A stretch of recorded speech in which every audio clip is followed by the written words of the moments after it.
Hey, how's it going, guys? It's been a while. I don't think I've made a video in like the last 4 or 5 weeks, something like that. I don't know. It's been so stupidly busy in here that I haven't even had time to think about making a video. We're back with one today though, but first, let's get caught up in everything that's happened in the last couple weeks. Well, first, that 38 Rideco gear that I released in the last video I think I put out, that stuff sold out in the first 2 days it was out. It was unbelievable. So huge thank you to everyone who was a part of that. That blew my mind. It was so amazing to see and left me with no stock at all, but I'm gonna be taking care of that here in the next week or so. You probably see a big mountain of boxes here behind me. It actually goes on across the entire basement. That is all stuff that's going to get printed in the next week or so for 38, and it will be coming out right after it's done. Not gonna do an entire video on that because we just did that a few weeks ago and that would be super annoying, but I'll try and include a couple clips of what's going on and whatever comes next because the new colorways that are coming out in these OG tees and hoodies are super sick. Next is Rogue Lab. The shop has been doing incredible lately. I've been working literally non-stop every minute of the day since the last time you guys saw me just to be able to keep up with the demand that's going on in here. And it's not just me either. Dan has also been busting his balls, just cranking out design work non-stop. That side of the business is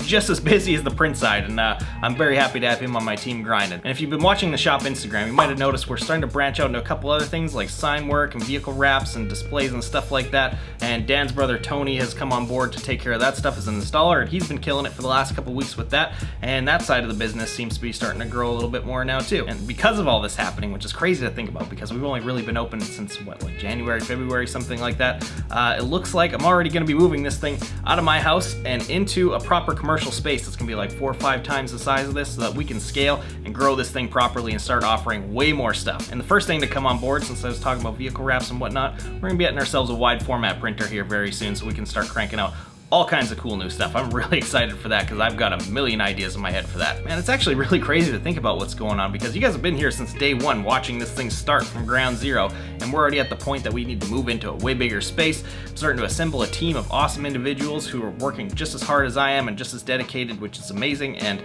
man, I can't wait to see what happens in the next 6 months. What else has been going on? Oh yeah, something else that's super cool with the business that's been happening is for the first time in 2 years, which I'm so happy about, I've been able to start paying myself, which I probably could have a long time ago, but I wanted to make my moves a smart way. And yeah, I finally started implementing a thing from this book I read called Profit First. I'm sure a lot of you have heard of it. I'd heard of it a long time ago, but I did not want to open that thing until I was ready because I knew my 1 to 2 year plan for these businesses to roll out was super solid the way it was, and I wanted to stay 100% focused on that path. Well, lately I got to a point where I felt like it was time to crack that book open and learn about that and start putting some of that stuff into play. Man, I gotta tell you, this has been working awesome for both personal and business. I went in there, learned what I needed to learn, kind of came up with my own version of things, but I stuck to obviously the same basic principles that that book teaches. And yeah, man, I'm pretty stoked to start cutting myself checks now. It's 2 years without one, man. Oh, that sucked. Totally worth it though. That's how we got here. The thing about that excites me the most is it means that I can start doing a little bit more normal human stuff. And by normal human stuff, I mean normal human stuff for me, which is probably not normal human stuff, but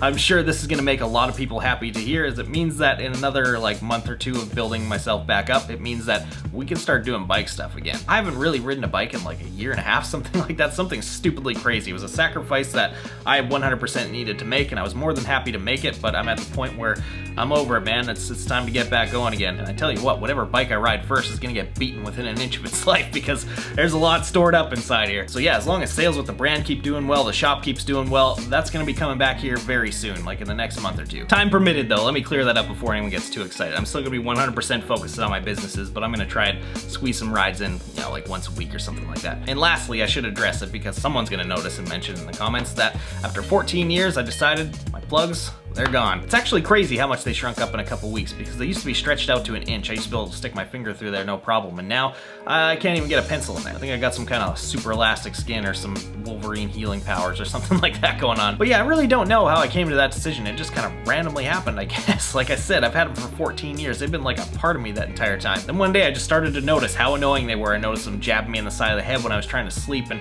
getting caught up on my helmet when I'm putting it on and taking it off. And I think one day I like snagged one on something and it got a little bit infected and a little bit sore, and I got pissed off. I took them out and I noticed how good it felt for like a day without them in, and they never went back in. So I've since decided that at some point this year, whenever I can make the time to do it, I'm gonna go get the surgery to chop those things and sew them up and have normal earlobes again. But until then, you're gonna have to stare at what look like basically cat's assholes on the side of my head. So with all that being said, let's get to the reason why we're here today. So something that's a big interest of mine that I kind of keep to myself, that's just for me, is military history stuff, but mainly like special forces, clandestine operations, operations, the cool shit. I don't know what it is about it, aside from the fact that obviously it's the most badass shit in the world. I think it's the fact that I can't know exactly what's going on that drives me so crazy and makes me want to know as much as I can about it. So yeah, never ask me anything about that, because I'll talk your ear off for like 3 hours, and then all of a sudden we'll be diving into this rabbit hole of like conspiracy theories and other crazy shit that you don't want to hear about. So knowing now that I'm into that stuff, you can imagine my insane excitement when a Special Forces unit contacted me to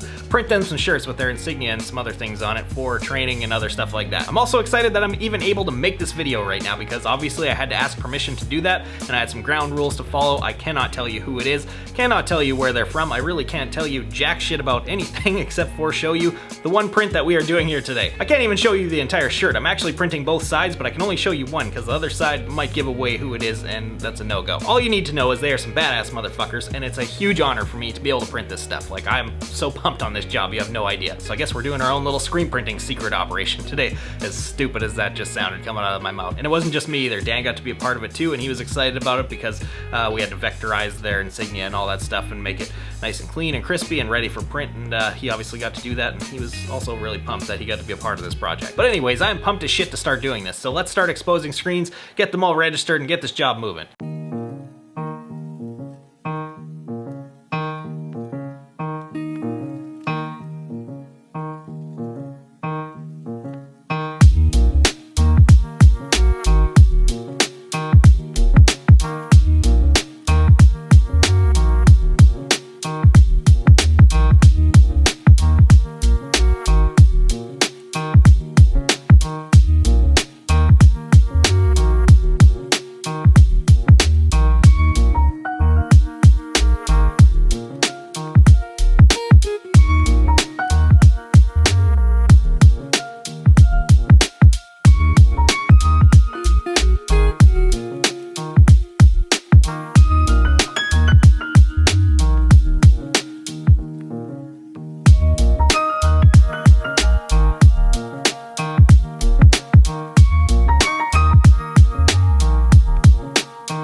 Man, you gotta love when registration is a breeze. Test print, golden. So if you weren't counting while I was setting it up, this is a 4-color design with an underbase, so technically 5. We obviously got an underbase, we got a blue, we got a red, we got a gray, and we got a highlight white. Now with the design being like it is, I could have just done a print flash print with the underbase and not had the highlight white, but since these guys are gonna be training in them, moving around, obviously being very active in it, I wanna keep this print as light and as thin as possible, so I decided to go with the highlight white, even though it was obviously a bit more of a pain in the ass to set up, but it's all about going above and beyond in the end. But all right, now that we got a golden test print here, let's get to work.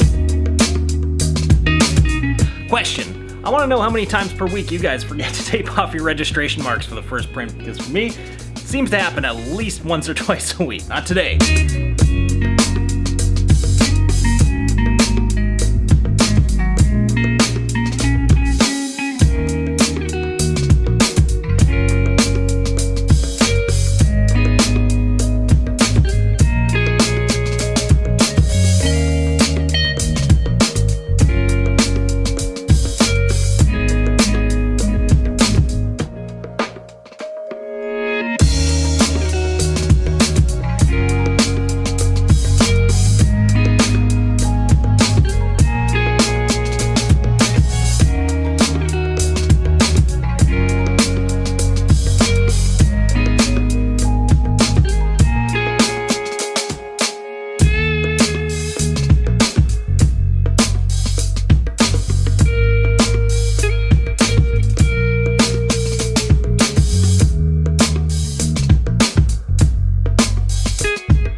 It's hot in here. Now that it's clearly not winter outside anymore, standing between a dryer and a flash all day, it's hot. I'm super happy with the way these things are turning out so far, because I was given a little bit of leeway as to picking what colors to use to make sure it looked right. So I spent like the better part of a day making sure I had those things exactly dialed, and we ended up going with a mixture of stock colors and Pantone colors on this one. The blue and the red are both custom Pantone mixes. They are 2133C for the blue, I think, and 186 for the red. And then the stock colors, of course, Lava Perfect White, and then I used Lava Gray for the canine skull in the center, and everything matched up exactly where I wanted it to be. You might have also noticed that I've been skipping the flattening roller step, which is usually the standard in here. And that's because 95% of the time I'm printing on premium level 100% cotton tees. And if you ever looked at a premium tee up close, like All Style 5301 or Next Level 3600 or Bella and Canvas, whatever the fuck theirs is called, looking close at those things like Horizon level, you'll notice they are very, very fibrous, and that's why they actually feel so soft against our skin. And that's what also makes those shirts so difficult to print, because those fibers will show up in your ink and make it real bumpy and ugly and kind of shitty looking, which is called fibrillation. And that's why the roller step is always a standard in here, because what that does is it mats those fibers down before the second pass of ink goes over top,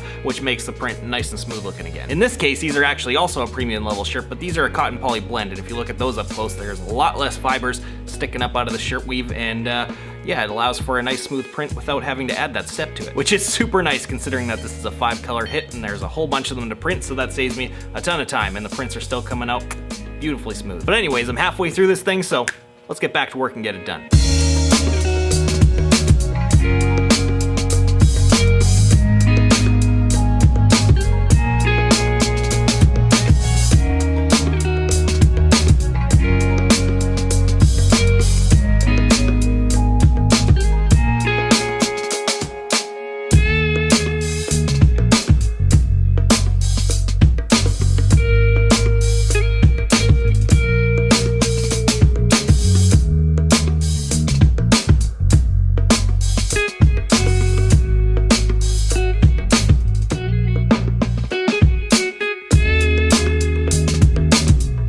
Well, that was fun. It's been a while since I got to do some serious multicolor stuff. The bread and butter around here is the 1 to 2 color stuff that comes in every day, but then anything above that, that's when I start getting excited. And it's even more exciting when I can print badass shit like this. This is the last piece from that run, and probably the one I'm most excited about. And why? Because this one I get to keep, which I'm so happy that I'm able to do that. Now, obviously I can't wear it and would never wear it anyways because I haven't earned the right to do so, but the fact that I was offered a chance to keep one of these to add into my collection of cool shit that I've made makes me super, super happy.